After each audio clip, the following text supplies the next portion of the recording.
अस्सलाम वालेकुम नाजरीन, हाईटेक न्यूज के खबरनामे में आपका खैर मकदम है। मैं हूं नेहा खान। नजर डालते हैं आज की अहम खबरों पर। सदाशिवपेट मंडल में सरपंच उम्मीदवार नटका सलावनिया जोगैया, जिन्हें गोलागुड़म गांव में कांग्रेस पार्टी की हिमायत हासिल, वार्ड मेंबर उम्मीदवारों के साथ रैली में शरीक हुए और TGIIC की चेयरपर्सन निर्मला जग्गा रेड्डी ने भी इसमें शिरकत की। उन्होंने राय दहिंदों पर जोर दिया कि वो अंगारंगो तो को टिकट पर सरपंच उम्मीदवार नटका लावनिया को वोट दें और उन्हें भारी अक्सरियत से जिताएं। इस मौके पर सरपंच उम्मीदवार नटकासला लावनिया जोगैया ने कहा है कि अगर उन्हें मौका दिया जाता है और गांव का सरपंच बनाया जाता है तो वो TPCC के वर्किंग प्रेसिडेंट जग्गा रेड्डी के ताउन से गांव के तमाम मसाइल को हल करेंगे। నా గ్రామంలో నా గ్రామ పెద్దలందరూ వాళ్ళందరూ ఆశీర్వాదంతో నడిపిస్తున్నారు. వాళ్ళ ఆశీర్వాదంతో ముంగట వాళ్ళందరూ ఆశీర్వాదం ఉండాలి, నన్ను గెలిపియాలని చెప్పేసి కోరుకుంటున్నా. వాళ్ళందరూ సహకారం నాకుంటారని చెప్పేసి మనం చేసుకుంటున్నాం. వాళ్ళ సహకారంతో నేను కొన్ని హామీ పత్రం అనేది చెప్పాల్సిన అది పనులు ఇంతకుముందు చేసిన పనులు కాకుండా ఇంకా పనులు చేయాలని చెప్పేసి నేను ఒక హామీ పత్రం ఇస్తున్నా. ప్రభుత్వం నుండి వచ్చే ప్రతి సంక్షేమ పథకాలకి నేను నా గ్రామ ప్రజలకు కంపల్సరీ అందిస్తా అని చెప్పేసి ఈ గ్రామ ప్రజల సమక్షం నేను కోరుకుంటున్నా. గ్రామంలోని ప్రాథమిక పాఠశాల అది సగం లాగిపోయింది. వాళ్ళు పనిచేయాలి, ఇప్పటికీ పూర్తి చేయాలంటే ఎప్పుడో పూర్తి చేస్తున్నారు, కానీ వాళ్ళు చేయకూడదు అని చెప్పేసి కక్ష కట్టి మరీ ఆపేసారు. ఆ ప్రాథమిక పాఠశాలను సంపూర్తి చేసి గ్రామ ప్రజలకు ఇస్తా అని చెప్పి కోరుకుంటున్నా. గ్రామంలోని డ్వాక్రా మహిళలకు భవనం లేదు, ఆ భవనం కట్టిస్తా. ఆరోగ్య కేంద్రం లేదు, ఆరోగ్య కేంద్రం కింద కట్టిస్తా. ఆరోగ్య కేంద్రం కింద కట్టిస్తా అని చెప్పేసి నేను నా ప్రజల తరఫున కోరుకుంటున్నా. గ్రామంలో కొన్ని యువతలు వాళ్ళకి జీవనోపాధి లేదు, ఉద్యోగాలు లేవు.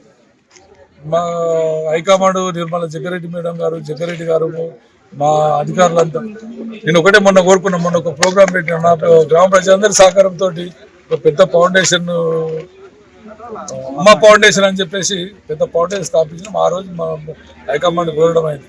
గ్రామ ప్రజలకు ఉద్యోగాలు లేవు, ఉపాధి హామీ లేదు.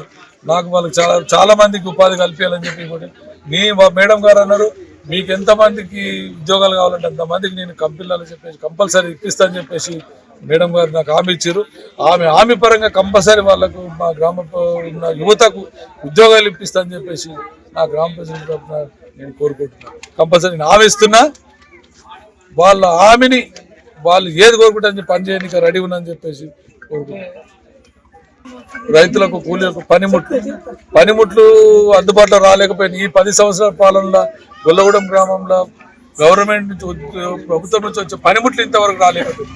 ఈ పనిముట్లు ఈ రైతులకు ఇప్పించడానికి నేను ముందుకు ఇప్పిస్తానని చెప్పేసి చదివే పిల్లలు ప్రైవేట్ హాస్పిటల్లో ప్రైవేట్ స్కూళ్ళకి పోతున్నారు. మొత్తం గ్రామంలో మొత్తం ప్రైవేట్ స్కూళ్ళకే పోతున్నారు. మా పిల్లలకి పోయారు ఇంతకుముందు, కానీ అట్లా కాకుండా ఈ పాఠశాల చదివి కట్టించి అందరినీ ఇక్కడ మార్పియాలని చెప్పేసి నేను ప్రయత్నం చేస్తా. ప్రతి ఒక్క ఇంటింటికి పిల్లల్ని గవర్నమెంట్ స్కూల్కు తీసుకురావాలంటే ఫస్ట్ స్కూల్ మంచిగా ఉండాలి. స్కూల్ మొత్తం శిథిలాస్తం అయిపోయింది, దాన్ని మంచిగా కట్టించి పిల్లలందరినీ ఇక్కడ మార్చడానికి చాలా ప్రయత్నం చేస్తానని చెప్పేసి. క్రీడారంగం వస్తే నాకన్నా ముందున్న మా గ్రామ పెద్దలు చాలా క్రీడా రంగం ఉండేది. అప్పుడు మేము చిన్నగా ఉన్నప్పుడు ఇలాంటి పెద్ద మనుషులు చాలా మంది ఉండే, వాళ్ళు చాలా క్రీడలు ఆడేది. కబడ్డీలు, ఖోఖోలు, క్రికెట్, ఫుట్బాల్ ఇవన్నీ ఇప్పుడు లేకుండా అయిపోయింది. ఒక క్రికెట్ ఎవరు టోర్నమెంట్ పెట్టడానికి కానీ క్రీడారంగంకి ముంగడు తీసుకురావడానికి ఎవరు ముంగడు రావట్లేదు. ఈ 10 సంవత్సరాల పాలనలో అయితే మొత్తానికి క్రీడారంగం నశించిపోయింది. మొన్న మధ్యలో పెద్దలందరి సహకారంతో, యువత సహకారంతో ఒక పెద్ద క్రికెట్ టోర్నమెంట్ జరిపింది నా గ్రామ పిల్లలకు.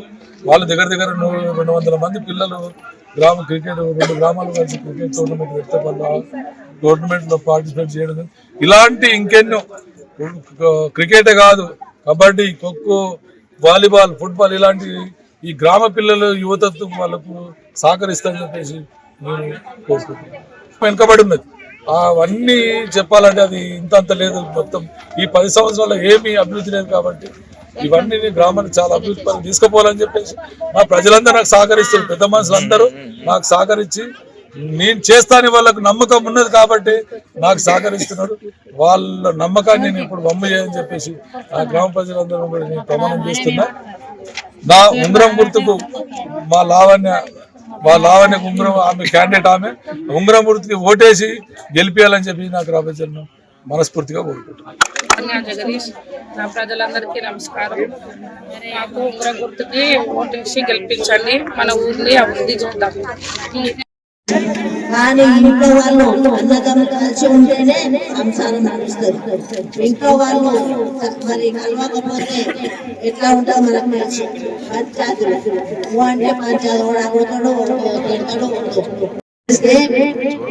మరి వచ్చిన పథకాలు కూడా సమృద్ధిగా రాగలుగుతాం. ఇప్పుడు ఇంట్లో పెత్తనం చేసే వాళ్ళు ఇంట్లో వాళ్ళు ఉంటే సంసారం మంచిగా ఉంటుంది. పక్కింటోడు వచ్చి సంసారం చేస్తాంటే అవుతుందా? ఇప్పుడు వేరే పార్టీ నుంచి గెలిచి కాంగ్రెస్ పార్టీలో మాకు ఇది కావాలంటే రాణిస్తారా? మేము కూడా ఊరికి రావాలంటే మాకు కూడా ఒక ధైర్యం ఉండాలి.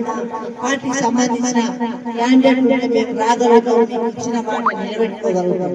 అదే వేరే పార్టీ వస్తే అధికారంగా మేమున్నాం, మరి వేరే పార్టీ వాళ్ళకి మేము సర్దిపోం. వాళ్ళు మా దగ్గర రారు, మేము వాళ్ళ దగ్గర రాము.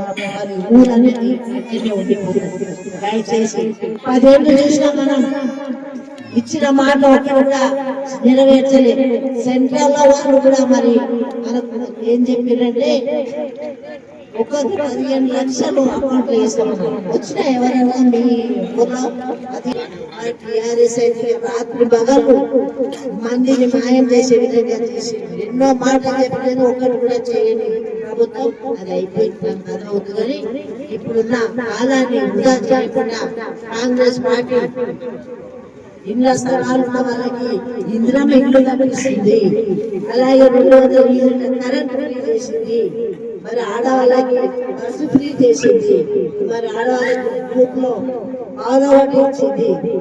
మరి రైతు బంధువు, రైతు భరోసా ఈ రోజు ముందుకెళ్తున్న మాట తప్పకుండానే గత ప్రభుత్వం చేసిన అప్పులు కూడా కట్టుకుంటూ ప్రజల మీద భారం లేకుండా అప్పు చేయకుండా ముందుకు వస్తుంది. దయచేసి ఇవన్నీ ఎప్పుడా కాదు కానీ ఇవన్నీ మీకు తెలుసు. మరి మనకున్న సమయంలో మీరందరూ మంచి ఆలోచన చేసి గుర్తుకే